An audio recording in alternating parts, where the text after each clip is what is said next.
Imagine stepping onto an NBA court at just 5'3". Everyone towers over you. And yet, you don't just survive, you thrive for 14 seasons. This isn't a fantasy. This is Tyrone Muggsy Bogues. Muggsy Bogues' small stature meant a shorter stride length, but he compensated with exceptional stride frequency or step cadence. This allowed him to take more steps per second, which is crucial for rapid acceleration. In sprint mechanics, speed comes from both stride length and frequency. Shorter, choppier steps help during the initial acceleration phase. Bogues could cycle his legs quickly with minimal ground contact time, keeping each foot strike brief. A short ground contact is beneficial because it reduces the braking force that slows a runner's momentum.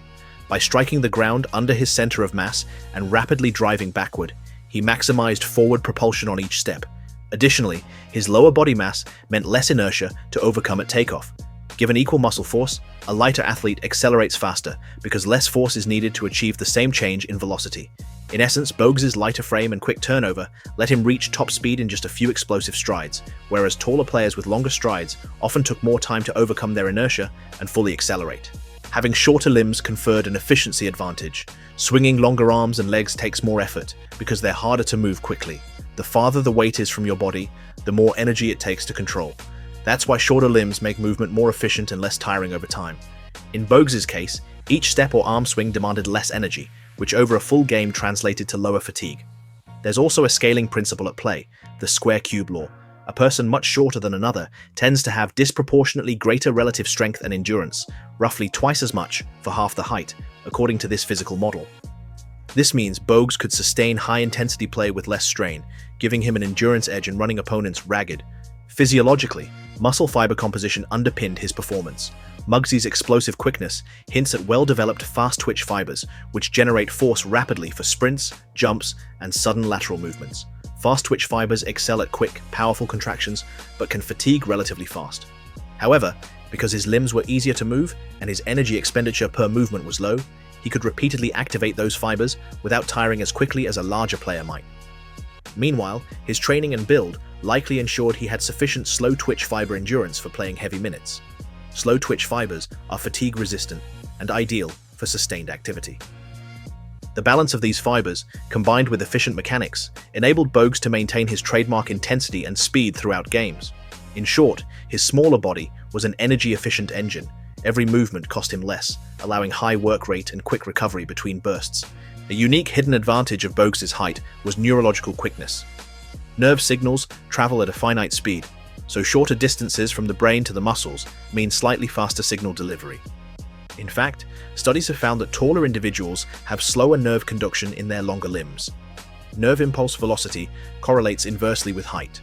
In practical terms, a reflex signal has a shorter path in a 5'3" body than in a 7-foot body. For example, a quick pivot might reach a short player's feet a few milliseconds faster than a taller player's, simply because there is less distance to cover. Those milliseconds are tiny, but in elite basketball, they can be the difference between making a steal or reacting late. Bogues took full advantage of this quick neuromuscular response. His reaction times on the court were lightning fast. He could dart his hand into a passing lane or shift his defensive position almost instantaneously. Biologically, if a limb is longer, it takes more time for the signal to travel from the periphery to the spinal cord and back. So, the reflex will be slower. Bogues' short neural pathways and smaller muscle lengths enabled faster reflex arcs and muscle activation. This translated to exceptional ball handling, crossovers and changes of direction initiated with split-second timing, defensive reflexes, poking the ball loose before the offense could react, and keen anticipation on the court. His nervous system could execute what his eyes saw without delay, giving him a reacting advantage over longer-limbed opponents. Despite standing only 5 feet 3 inches, Muggsy Bogues developed extraordinary leaping ability, reportedly a 44-inch or 112-centimeter vertical jump, allowing him to contest shots and even block much taller players. Biomechanically, his jumping prowess came from a high strength-to-weight ratio and effective use of the stretch-shortening cycle, or SSC for short.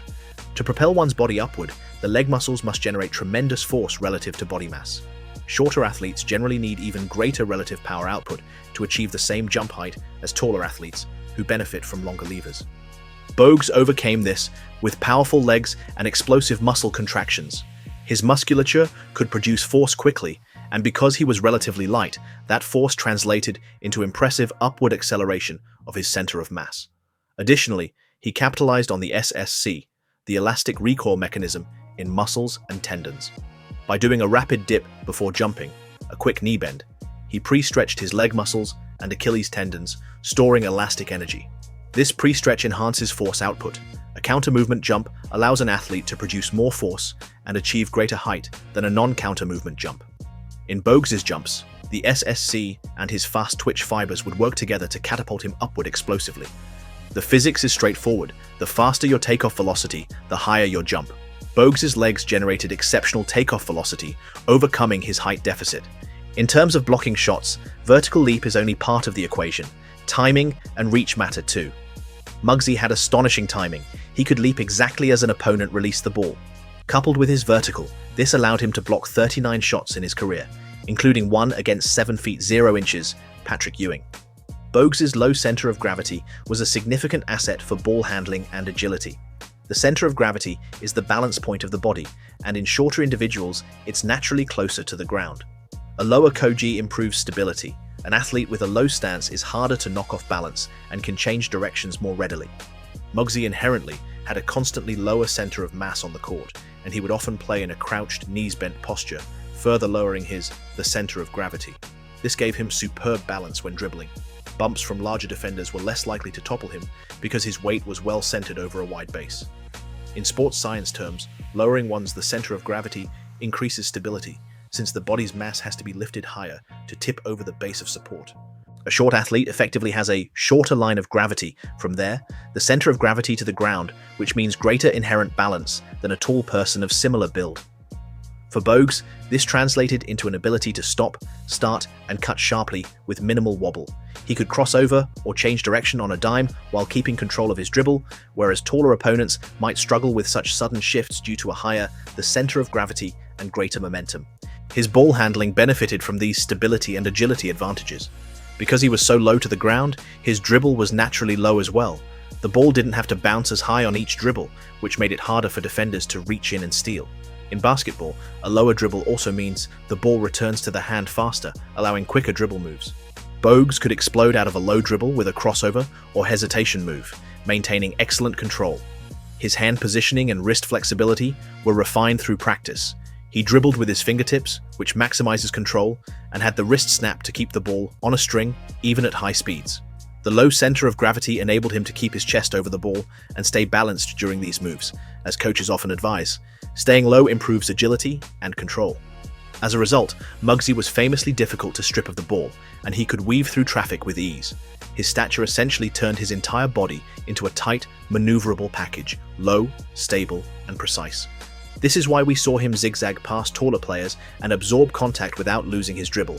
In summary, Bogues' diminutive height gave him a naturally lower center of mass, which conferred superior balance and agility, and when combined with his skill, strong hands, quick reflexes, excellent technique, it made his ball handling and change of direction ability elite among NBA players.